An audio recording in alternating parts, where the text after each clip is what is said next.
Tahu tuh datang orang berhenti dari bawa mobil, berhenti tengah-tengah taman, keluar langsung mengatakan, kalian tahu dengan bahasa Inggris, kalian tahu fulan itu kafir, kafir, kafir, kafir, kafir, kafir, kafir, kafir, kafir di kafir no. Sampai debat dengan dengan seorang. Lawan debatnya, nggak ketemu, kamu kafir, gitu. Lawannya balik, kamu juga kafir.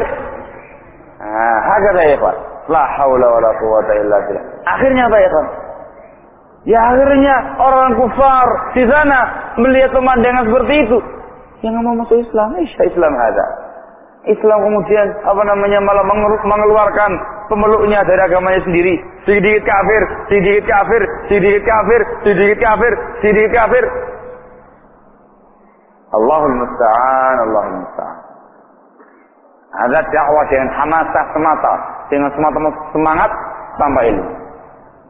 Mencoreng muka sunnah dikarenakan rata-rata orang-orang yang dakwahnya kemahala yang kayak begini ini, dakwah dengan kejahilannya, dengan semangat semata, itu penampilannya penampilan sunni. Paham ya? Penampilan orang yang menampakkan keislaman dia. Rata-rata orang yang berjubah. Rata-rata berjenggot. Rata-rata pakai baju putih. Pakai imamah. Rata-rata celananya di atas mata kaki, setengah betis. Pemandangan yang sunnah. Naam sunnah Rasulullah SAW. Menggunakan jubah. Sunnahnya Rasulullah SAW. Pakai jenggot. Sunnahnya Rasulullah SAW. Naam. Bila syakin larik. Akhirnya dikarenakan pemandangannya seperti itu, lihat itu. Kalau kamu mengamalkan sunnahnya Rasul hada, Rasulnya mereka, Muslim hada, kayak begitu itu. Darwish kata mereka. Lihat itu. Ternyata orang-orang yang gampang mengkafirkan itu ialah mereka-mereka ini. Akhirnya setiap orang yang penampilannya sesuai dengan sunnah seperti itu, tanpa dipilah-pilah, tanpa dicek, tanpa diperhatikan, langsung mensikat ini orangnya ini. Sehingga sunnatul Rasul sallallahu alaihi wasallam akhirnya dilecehkan tidak hanya oleh orang-orang kufar, tetapi dilecehkan oleh kaum muslimin sendiri. Waqi' wala mawaqi'? Waqi' kenyataan. Mending sampai sini. Ternyata berkelanjutan. Akhirnya kaum muslimin itu, bukan orang kufar, kaum muslimin itu akhirnya mereka menjadi takut, mereka menjadi minder. Bahkan ada yang sampai fobi, benci dengan amalan-amalan Islam, benci dengan sunnahnya Rasulullah SAW, benci dengan syariah al-Islamiyah. Satu di antara sebabnya ialah adanya harakat dakwah, pergerakan dakwah yang katanya Islamiyah dengan tanpa ilmu syar'i, adanya dengan kejahilan atau dengan hamasah belaka. Na'am ya khanabitina azakumullah, Allahul musta'an. Demikian pula munculnya orang-orang yang dengan gencarnya mengkafirkan pemerintah kaum muslimin. Wabil khusus mereka sangat gencar khanabitina azakumullah mengkafirkan pemerintahan Saudi, apalagi Indonesia. Saudi dihabiskan sama mereka.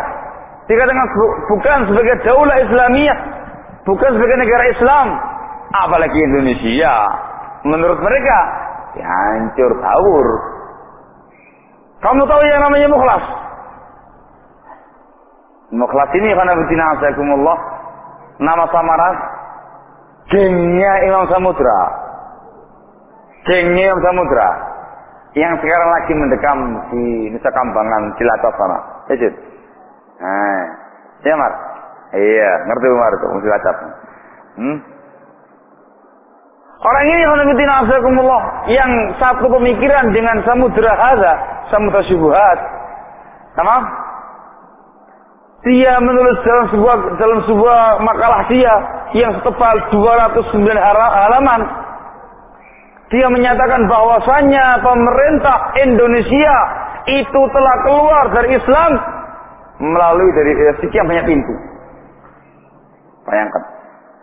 Telah batal keislamannya dari semua pintu-pintunya. Entah kan. Dari pintu ini, dari pintu ini, dari pintu ini. Terus sekian banyak pintu. Sekitar 10 pintu atau lebih. Mereka sebutkan untuk menyatakan bahwasannya pemerintah Indonesia bahkan Indonesia ini telah kafir. Akhirnya apa yang dikarenakan dia meyakini kekafiran pemerintah Indonesia, maka halal untuk memerangi mereka, halal untuk memberontak mereka. Waktunya mengorbankan jihad, mengobarkan jihad. Waktunya untuk meledakkan bom-bom yang ada. Wah, ada.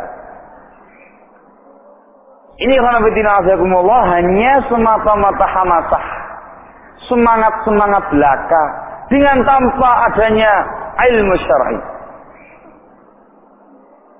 Untuk permasalahan mengkafirkan pemerintah Indonesia, bahkan khas, itu butuh pembahasan khusus. Tidak mudah. Anggaplah mereka kafir, anggap demikian. Kalau mereka kafir untuk memberontak pemerintahan yang kufar, itu tidak gampang. Itu harus pertimbangan maslahat dan mafsadat. Dilihat kekuatan kaum muslimin seberapa. Dilihat bagaimana senjatanya kaum muslimin. Dipertimbangkan maslahat dan mafsadatnya. Dilihat bagaimana kekuatan pemerintah tadi yang dia nilai sebagai kufar. Sejauh mana kekuatan dia, sejauh mana kehebatan dia, diukur. Kalau kemudian ternyata kekuatan kaum muslimin masih di bawah 0, apa kemudian mengobarkan jihad melawan pemerintah? Ini karena mulai menunjukkan dungunya mereka, tololnya mereka, yang menunjukkan bahwasanya mereka hanya semata-mata semangat belaka.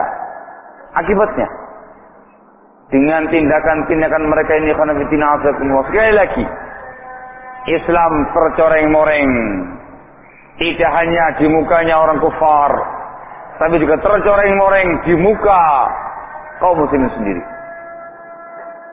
Bahkan sunnah Rasul SAW ternyata Pak Mukhlas ini atau Dik Mukhlas ini penampilannya penampilan sunnah, berjenggot, pakai jubah, pakai baju putih, celana cingkrang. Dik Samudra Syubhat juga demikian. Akhirnya apa? Akhirnya kaum muslimin ketika mereka melihat adanya sosok seorang muslim yang menggunakan jubah, yang berjenggot, yang menggunakan peci putih, yang kemudian cingkrang celananya, grupnya Samudra Syubhat. Ada grupnya Mukhlas. Wah kan, la haula wala quwwata illa billah. Padahal tidak demikian kenyataannya. Alhamdulillah. Ini sebenarnya sebagai tanbih, sebagai peringatan bahwasanya yang namanya dakwah ilallah itu harus dibangun di atas dasar ilmu. Ini kita bicara baru pergerakan-pergerakan dakwah yang ada. Demikian pula wadah-wadah organisasi dan yang semisalnya yang bergerak dalam bidang dakwah ilallah juga harus didasari dengan ilmu.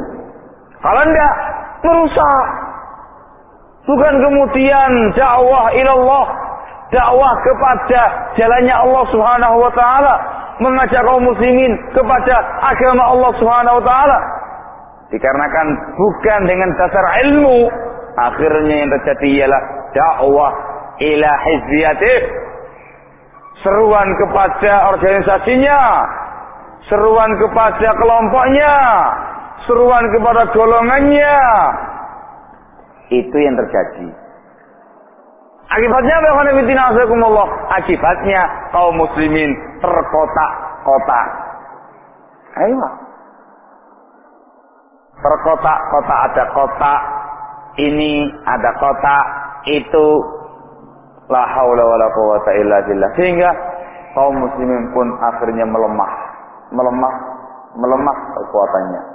Dikarenakan tanazu', dikarenakan adanya persengketaan di kalangan mereka, masing-masing berbangga dengan golongannya, dengan tanpa mau merujuk kepada kitabullah dan sunnah Rasulullah SAW, Islam yang murni ini, maka lemahlah kekuatan mereka. Bagaimana yang Allah firmankan dalam Al-Quran, wala tanaza'u fatafshalu wa tadhhabu rihukum. Kalian jangan bercerai-berai, jangan bersengketa, maka kamu akan kalah dan akan hilang kekuatan kalian. Allahul musta'an, Allahul musta'an. Maka ya khanabatina azakumullah, kita harus berupaya mempersiapkan diri menjadi orang-orang yang memahami agama ini dan mengamalkannya. Kemudian mempersiapkan diri sebagai du'at ilallah, para da'i ilallah. Ingat baik-baik, da'i ilallah, menyeru umat manusia kepada Allah Subhanahu wa taala, bukan kepada golongannya, bukan kepada organisasinya atau partainya atau semisalnya. Dan harus diperhatikan ya khanabatina azakumullah, dakwah itu harus dibangun di atas dasar ilmu syar'i.